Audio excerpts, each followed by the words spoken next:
Hello, Diaz നാച്ചുറൽസിൽ നിന്നാണ്. പോയ ദിവസം എൻ്റെ ഫ്രണ്ട്സ് എല്ലാവരും കൂടി വടപ്പള്ളി കോവിലിൽ പോയിട്ടുണ്ടായിരുന്നു. അപ്പം ഞാനാണെങ്കിൽ എനിക്കന്ന് പോകാൻ പറ്റിയില്ല. കാരണം എന്ന് വെച്ചാൽ ഓഫീസിൽ വർക്ക് ഉണ്ടായിരുന്നുകൊണ്ട് പോകാൻ പറ്റിയില്ല. പക്ഷേ ഞാൻ വീക്ക്ലി പോണതാണ്, ഇന്ന് പോയില്ലെങ്കിൽ എങ്ങനെയാണെന്ന് വിചാരിച്ചുകൊണ്ടിരിക്കുമ്പോഴാണ് ഹസ്ബൻഡ് ശരി ഞാൻ വരാമെന്ന് പറഞ്ഞു. അപ്പം ഞാനും ഹസ്ബൻഡും കൂടിയാണ് പോയത്. പിന്നെ പോയി തൊഴുതിട്ടൊക്കെ വെളിയിൽ വന്ന് ഈ കട കണ്ടപ്പോഴാണ് പവിത്രയ്ക്ക് ഒരു ഗിഫ്റ്റ് വാങ്ങി കൊടുക്കണമെന്നുള്ള ഒരു ആഗ്രഹം തോന്നിയത്. അവളിപ്പോൾ പുതിയ ഓഫീസിലാണ് പോണത്. അപ്പോൾ അവൾക്ക് ടേബിളിൽ വെക്കാനായിട്ട് ചെറിയ എന്തെങ്കിലും സ്വാമിയുടെ എന്തെങ്കിലും ഒരു വിഗ്രഹം വേണമെന്ന് അവൾ പറഞ്ഞിട്ടുണ്ടായിരുന്നു.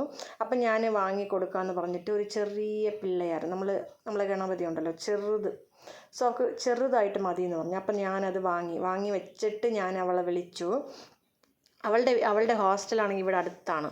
അപ്പം ഞാൻ പറഞ്ഞു നിങ്ങൾ ഇങ്ങോട്ട് വരുമോ എന്ന് പറഞ്ഞപ്പോൾ അപ്പോൾ അവളും വേറൊരു ഫ്രണ്ടും കൂടി വന്നിട്ടുണ്ടായിരുന്നു. അപ്പം നമ്മൾ അവളെ കുറച്ച് നേരം വെയിറ്റ് ചെയ്ത് നിന്നപ്പം എനിക്ക് വിശന്നു. അപ്പം പിന്നെ അടുത്തുള്ള ഒരു തട്ടുകടയിൽ നിന്ന്, നമ്മൾ ഈ കട നേരത്തെയും കഴിച്ചിട്ടുണ്ട്, നമ്മൾ റെഗുലറായിട്ട് വ്ളോഗിലൊക്കെ കണ്ടാൽ മനസ്സിലാവും, നമ്മൾ ഈ കടയിൽ നിന്ന് വല്ലപ്പോഴും ഒരിക്കൽ ദോശയൊക്കെ കഴിക്കും. സോ അപ്പം ഞാൻ ദോശയും എൻ്റെ ഹസ്ബൻഡ് പൂരി എന്തൊക്കെയോ വാങ്ങി. അപ്പം നമ്മൾ അവിടെ നിന്ന് കഴിച്ചുകൊണ്ട് നിൽക്കുകയായിരുന്നു. അപ്പോൾ പവിത്രയും വേറെ ഫ്രണ്ടും കൂടി വന്നു. നമ്മൾ പിന്നെ എല്ലാവരും കൂടി കുറേ നേരം സംസാരിച്ചിട്ടിരുന്നിട്ട് അവൾക്ക് ആ ഗിഫ്റ്റ് കൊടുത്തിട്ട് നമ്മൾ ടാറ്റ ബൈ ബൈ.